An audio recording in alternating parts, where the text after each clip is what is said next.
Yes, people, how's it going? Welcome back to Lily White Lane. Hope you're doing good. Hope that you're all keeping safe and well. And in the words of the legendary Steve Coogan and Alan Partridge, I hope you're all having a ruddy Tuesday and week, wherever you are in the world, and whatever you are planning to go up to today and over the rest of the week as a whole. Hope you're all having a lovely, jubbly time. But look, I wasn't planning on making this video where we review the January transfer window as a whole until the end of the January transfer window, because we all know as Spurs fans and as football fans that anything can happen in the transfer window. Deadline day deals, craziness in the last few hours. But after listening to Andrew Postecoglou's press conference earlier and hearing him say that when it comes to signing, Spurs are pretty much done, I thought we may as well come on here and review the transfer windows. In terms of outgoings, I don't think we're going to sell any crucial players unless we sign any more.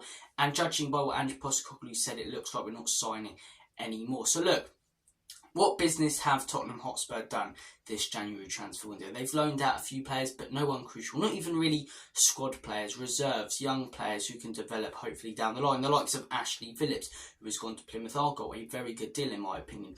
Incomings are the ones we're going to talk about more in this video. And we've signed 2 players in this January transfer window. I really do hope Spurs make a really late move for a new player, but I can't see it after Andrew Postecoglou's comments earlier.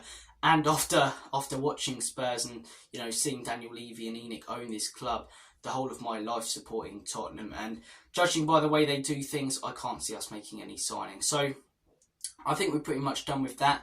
The 2 signings that we've made, let's discuss them. Starting off, Radu Dragusin. I'll be honest with you guys, like a lot of these people won't on this platform. I hear a lot of people, talking about Radu Dragusin like they knew who he was before we were linked with him. And it frustrates me. These football hipsters who, seem to have this grand knowledge and unreal knowledge on all these players, probably because they managed them for a few hours in Football Manager or FIFA career mode, right? I didn't know this guy before he came to Spurs, but when he did come to Spurs, I looked at his statistics on Transfer Market. I've watched highlights and clips of him, and look, I understand highlights and YouTube clips can make any player look good, but some players even have YouTube highlights and clips where they score goals, do some good skills, but nothing really substantial in there. When it comes to watching centre-backs, you can really see what they're about with YouTube highlights and clips, and I really like what I saw. He seems to be an aggressive, tall centre-back, as I say, and we only saw him, for about 10 minutes in that Man United game, but he looked really sharp. He looks really good, and I'm looking forward to this guy hopefully starting. I think this is a really good signing for Tottenham Hotspur. I still look back at the summer and go, we should have signed a centre-back instead of Brennan Johnson. I know people go, oh, we've signed a centre-back now. Yes, but look at those couple of months we had without Romero and Van den Ven. That 5-game streak of, I think we had like 1 draw and 4 losses. We had neither of those centre-backs there. If we had Radu Dragusin in those games instead of Brennan Johnson on the wing and we signed him in the summer, or another centre-back like a Tapsoba, I don't think we're dropping points in those games. You look at that Wolves loss, Eric Dyer's fault makes a crucial mistake at the end. If Radu Dragusin's in there, it's highly unlikely that he makes that mistake. Do you know what I mean? Look at some of the other games as well. The West Ham one, defensive errors. If Radu Dragusin or another top centre-back was in there, would have we made those errors? And, these losses in these games where we didn't pick up the points we wanted to, if we signed a proper centre-back in the summer, I think we could have picked up those points. But we needed a centre-back in January.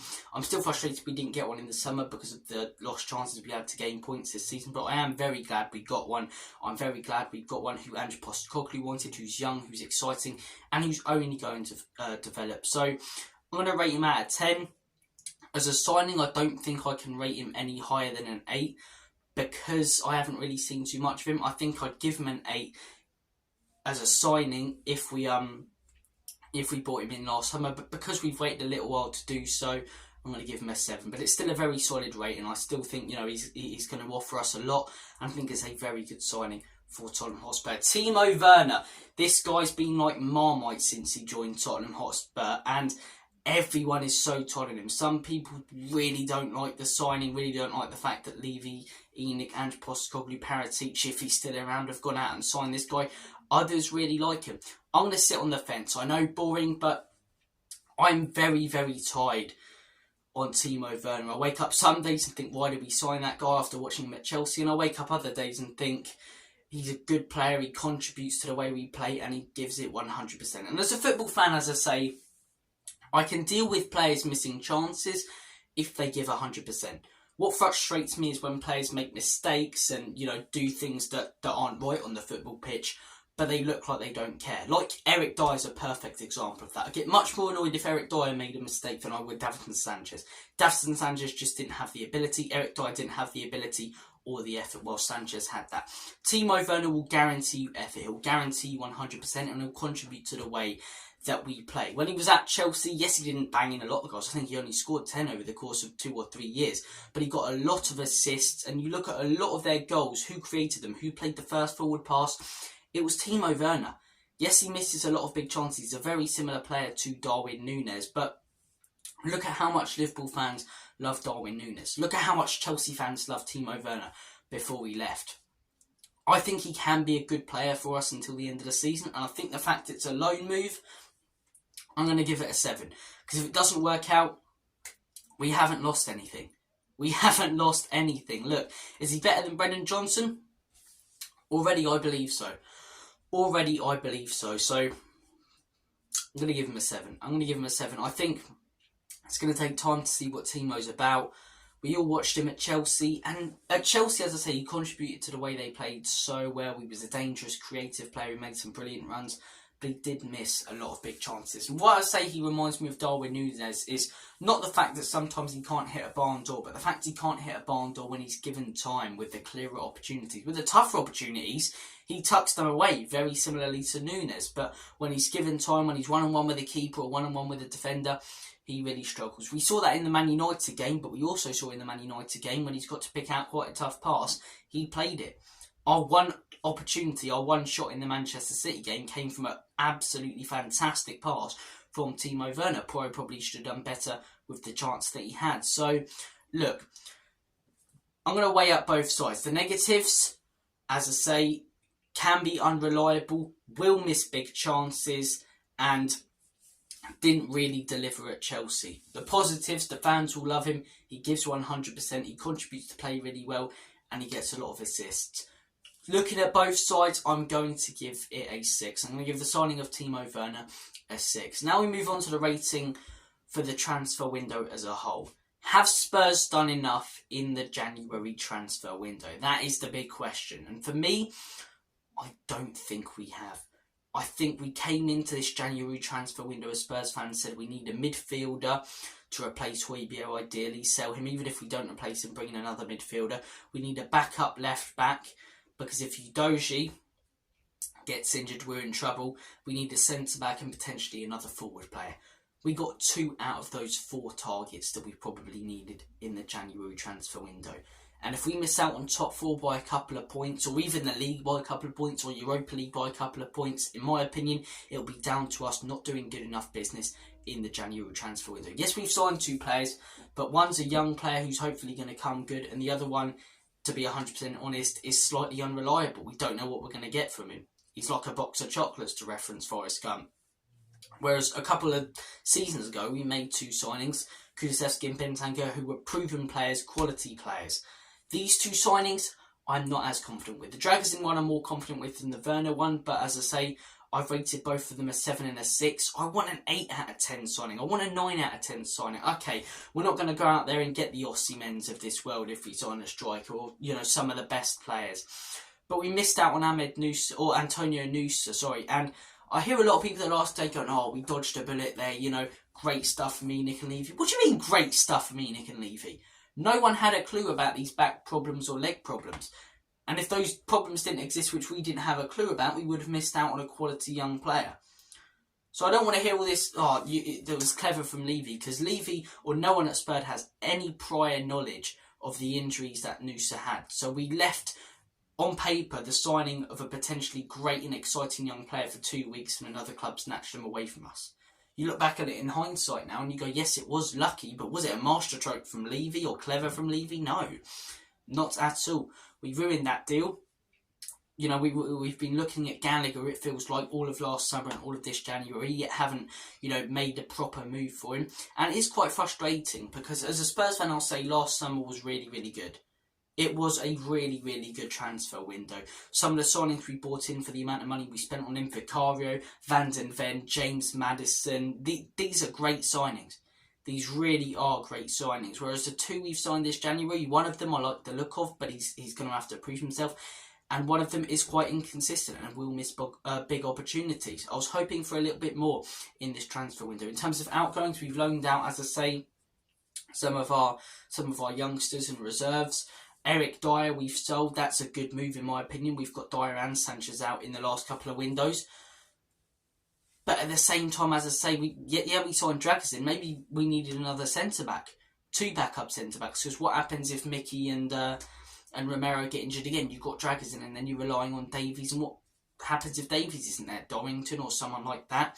I understand it's going to take time in a rebuild to change around the whole squad, but I still feel that with the money that we have, that Enoch Levy make out they don't have, we're the richest club in London, with the money that we have, we could have done more in this January transfer window than we have done. So my overall score is a 6. The Dragusin deal is a good signing, but we'll have to wait and see on that. We've got no evidence that it's going to work out.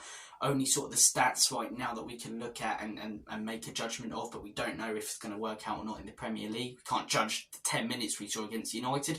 The Werner one, as I say, misses a lot of big chances. Quite an inconsistent player, but will give 100%, and I'm sure the fans will like him. It's an alright signing on loan.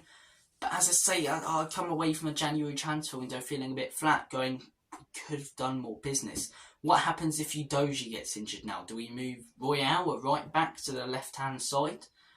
You know, it's just, yeah, it's quite frustrating. It is quite frustrating. And I feel like if we sign some of these players, as I say, if we signed a centre-back last summer, which is one of the only things last summer, I thought we could have cleared out the deadwood a little bit more and signed a centre-back instead of Johnson. Apart from that, I thought the window was great. But if we signed a centre-back last summer, we wouldn't have missed out on the points that we had done this season. And the centre-back that we've signed, I'm very happy with. But as I say, the winger, I'm not 100% on.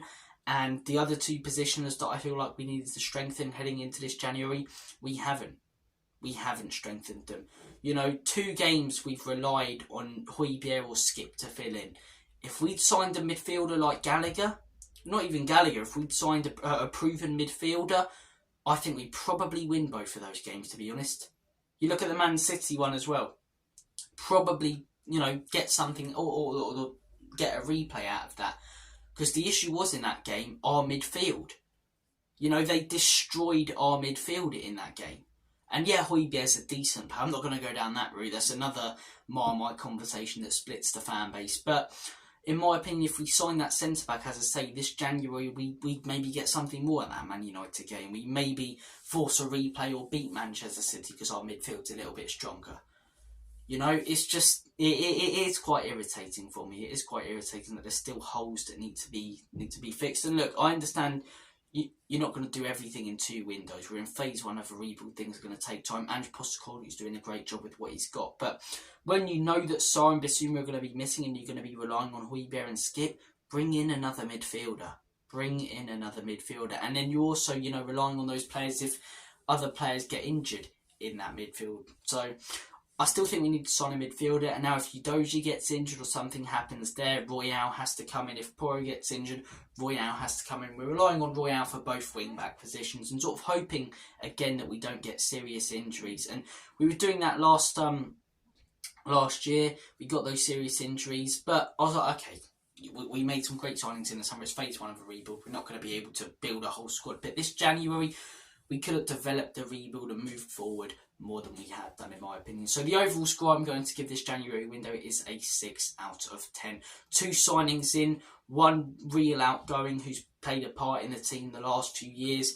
Looks like nothing else is going to happen. If we sell Højbjerg now towards the end of the window and don't bring in a midfielder, honestly, that's a joke. But yeah, I still think we could have done a little bit more, but still very positive about the direction we're going in. I don't think it's been a horrendous window. Just one of those where you look back on it and maybe go, we could have done a little bit more. Maybe at the end of the season, if we miss out on something, even though we didn't expect to be challenging for top 4, Europa League even, we might go, we could have got that if we brought in this player. So, look, those are my thoughts and opinions on the January window. Comment yours down below. Thank you for watching this video. I do apologise for having to do this video in a different location. As I say, I'm currently dealing with problems with my green screen.